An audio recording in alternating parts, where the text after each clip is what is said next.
We are now coming to our last item on the agenda. That's the Fireside Chat. Ich muss jetzt die neuen Karten. And I need to take my new cards and would like to welcome here as our last interlocutor David Bryson, who is with us now, and he has been a Uniper COO and CSO since 2019. Just for your explanation, COO, Chief Operating Officer, so he's in charge of operations, making sure that all the plants run smoothly, and CSO, that's a rare combination, is the Chief Sustainable Officer, who takes care of sustainability. So someone who, as a trained engineer, knows about the business, but also focuses on the big strategic questions. I'm going to switch to English now. Sorry for the German introduction. I apologize for that. Very welcome to Energy Debates for the Fireside Chat for the next 15 minutes with me. I introduced you as Uniper COO and CSO since 2019 and a chartered engineer, also ex-British Army. I would like to ask you first what you thought about the discussion so far. Maybe you were able to follow it a little bit, the English parts, maybe at least. We talked about a wide range of hydrogen issues here. So what's your take on it? Maybe looking at it a little bit from an international perspective. Yeah, certainly. I mean, first of all, I did enjoy it, and I was able to follow some of the conversation, and I think this debate captures the energy that exists around hydrogen at the moment, because it's seen, I think, by many as being really key to achieving climate neutrality, and that comes through, I think, in the debate and the discussion that we've heard today. But of course, it's not a topic that can be solved by any one organisation, any one government, any one company. And so the mix of different people, different speakers that you've had today, from governments, from private companies, from partners of ours that we work with on this topic, I think shows that we all recognise this is a key challenge. And of course, a key opportunity at a moment in time, particularly as we leave this pandemic, I hope, we all hope. That we can really make a difference and change the way that we deliver energy and use energy in the world. Mm-hmm. What's your view on one of the central questions of today? Green hydrogen versus blue hydrogen versus, sorry for my English, turquoise hydrogen, sorry about that, and yellow hydrogen. What's your view on that? As far as I understand, Uniper is quite supportive of a more technology neutral, if you like to call it that, approach to that question. Indeed, I mean, I suppose we say we're colour agnostic. We're not concerned at the moment by the colour. I mean, in the end, of course, we all want to get to the point that we're able to use green hydrogen. That's clearly the way that we need to go. But it's a journey to get there, and it will take time. And in order to transition away from natural gas towards hydrogen, we need to take that journey in steps. And so I don't think we should be trying to restrict ourselves by being so hard over on insisting that green hydrogen is the only hydrogen colour that we should use initially. There is a place, I think, in these early stages for all colours of hydrogen. And of course, in the future, hopefully we'll get to completely green and where we have no carbon impact at all. But we need to transition the whole system in Europe, the whole gas system in Europe towards hydrogen. And to achieve that, you won't do that in one-step change. This is why it's what we call the energy evolution rather than a revolution, because it will take time to achieve it. So I think being unconcerned about the colours at this stage gives us more opportunity to try and find the solutions. Thank you very much. There's also criticism towards Uniper. For example, carbon neutrality by 2035. There are some questions regarding how strongly carbon neutral Uniper will be. Could you elaborate, as a sustainability officer, a little bit on that? Could you explain what exactly you are trying to reach in 2035? Yeah, so in 2035, we announced that our target is to achieve carbon neutrality in our European generation business. So that's very much our Scope 1 and Scope 2 emissions. And so we're driving to achieve that in Europe. Of course, we're broader than that. We have Scope 3 emissions as well. And we've clearly stated that we want to achieve 2050 carbon neutrality in accordance with the EU's targets by that stage as well. And we've also set ourselves an interim target in 2030 of achieving 50% reduction in our carbon target. So we set out a journey. The criticism comes because, of course, we're an operator of assets which, as well as operating renewables assets, 20% of our power production comes from low carbon assets, but we also at the moment operate fossil assets. And clearly there's a challenge that people see there. And a challenge that they see in terms of how we operate now. But we set out a clear journey for trying to achieve carbon neutrality by 2035. We're working with partners like, for example, Siemens Energy, so Jakob, who you saw earlier, working with them on, for example, our Making Net Zero program, where we look at our gas turbines to try and achieve 100% hydrogen that he was saying in time, such that we can have, low carbon, zero carbon impacting energy, but security of supply. And it's those two things we're aiming for. So 2035 is a clear, hard target for us. We were, I think, faster in saying that than many of our competitors, and we're striving to achieve it. And that's something that the whole company is behind. Is there something peculiar about Germany that you noticed? For example, Germany is very critical of nuclear power. Germany is very critical of CCS. Is it a particularly difficult turf for you? And are you sometimes shaking your head looking at the discussions here? Or is it not very surprising for you? I live in Germany, and Germany's taken its decisions in a democratic way as to how it wants to proceed on this energy transition. And I respect that. That creates challenges for us all of us that live here in Germany, of course. And there are challenges in the other countries that we operate in around Europe, clearly. But I'm not concerned by that. I think the aspiration that Germany has is to achieve an energy transition while still, in essence, remaining the powerhouse of industry for Europe. I think that's a very noble and proper ambition, and I hope that Uniper can play its role in supporting Germany achieve that, just as it works with other European countries to do the same. So I don't find anything odd about it at all. Sometimes we ourselves think that Germany's energy decisions are a little bit odd. Let's talk about HH2E, a very concrete project. As far as I understand, financing is not finalized as for the moment. But it's a very ambitious project, and it's very interesting because it combines a lot of paths cross there. You have H2 customers. We just spoke to one. Hydrogen customers like Airbus. You have surplus electricity coming from Schleswig-Holstein. And you have heating customers. You have a very good heating network that you can feed into. Is this, when you're looking at it as a chief operating officer, are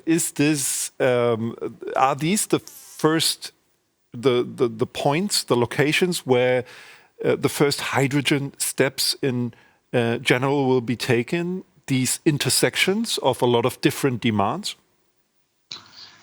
We've already taken steps, obviously, in terms of hydrogen. As you know, we've got some projects that are running, and Laugstadt, for example. But what's different about HH2E, I think, is it's very name. It's iconic because it brings together these different dimensions, and it starts with the customer. It starts with the industrial customers, it starts with the heating customers, and it creates a real opportunity. It's it's in the planning phase. Obviously, it's early stages for a project like this in some respects. But nevertheless, it's incredibly interesting and exciting and complex.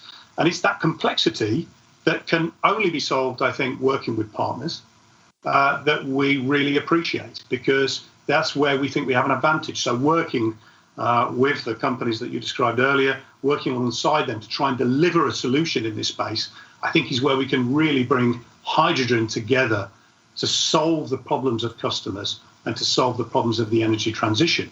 And as such, it's a very interesting and exciting project, which, of course, needs support from those different partners and logically will probably need support from the government in terms of funding to deliver it, because it's complex and it's challenging.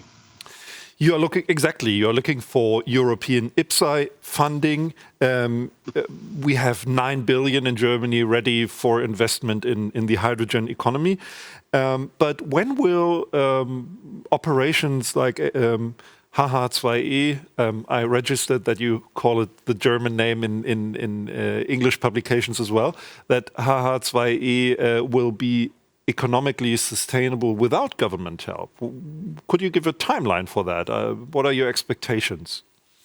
Yeah, I think that first of all, it's worth reflecting on what's the government help we're looking for in this respect. And really, it's support in terms of CapEx, capital funding, capital subsidy, to enable the project to get going.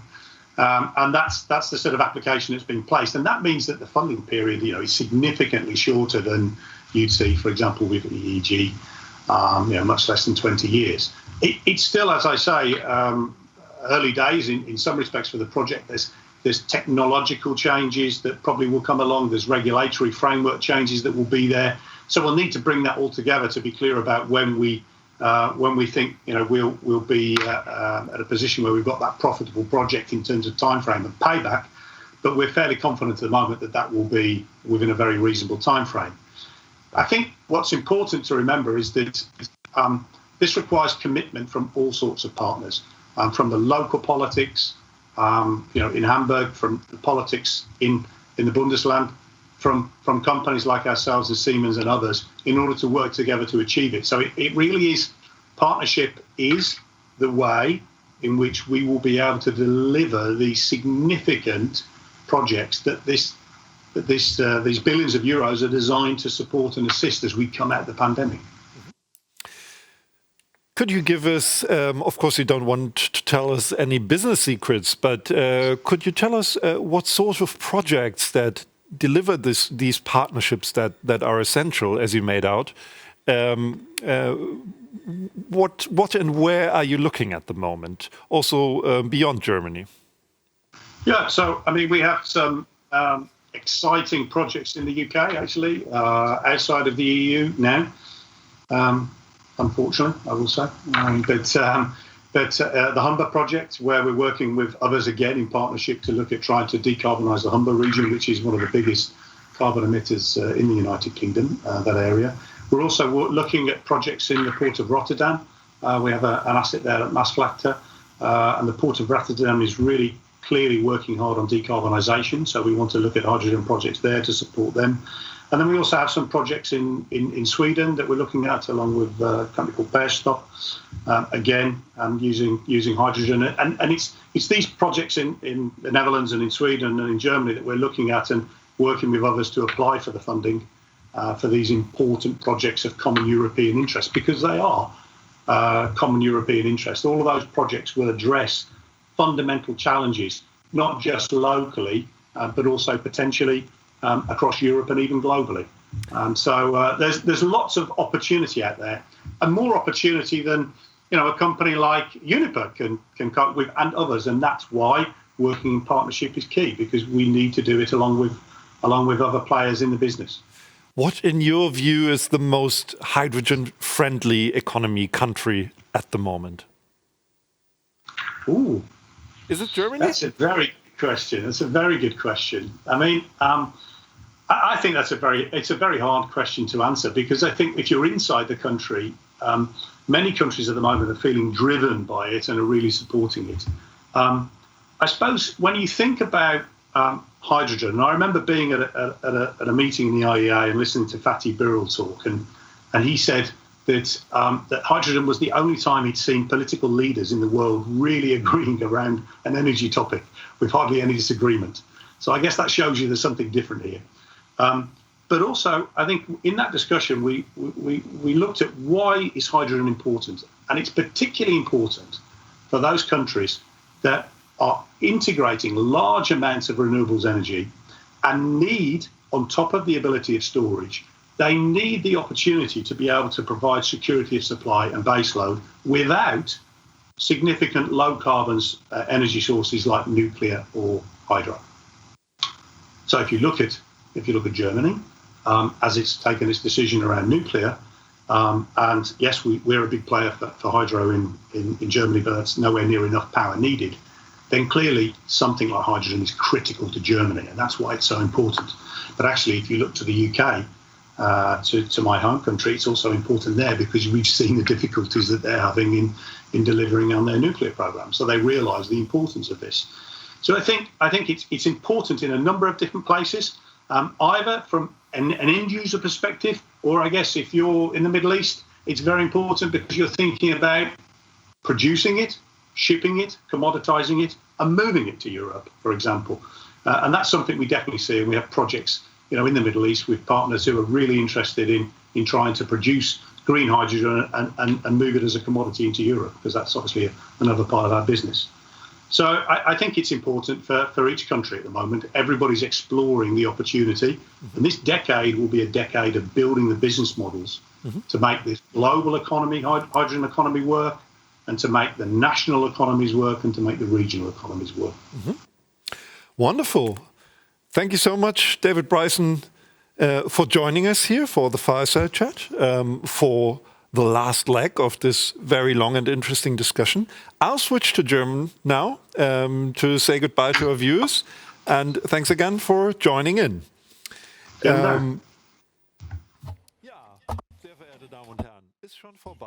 Well, ladies and gentlemen, it's over already. That was quicker than expected because it was so interesting and exciting. We learned a lot about hydrogen. We discussed international questions and how you can prevent failures like Desertec.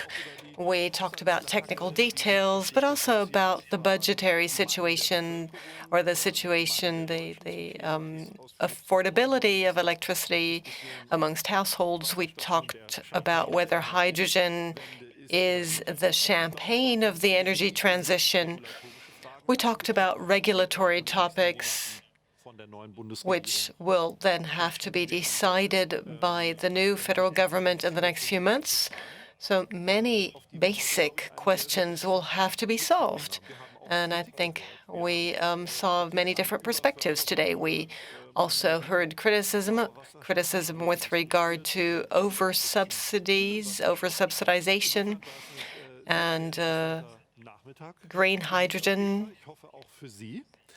It was a very, very interesting afternoon. I hope you enjoyed this afternoon as well. I would like to say goodbye now, but before doing that, I would like to provide you with some information and would like to thank our guests.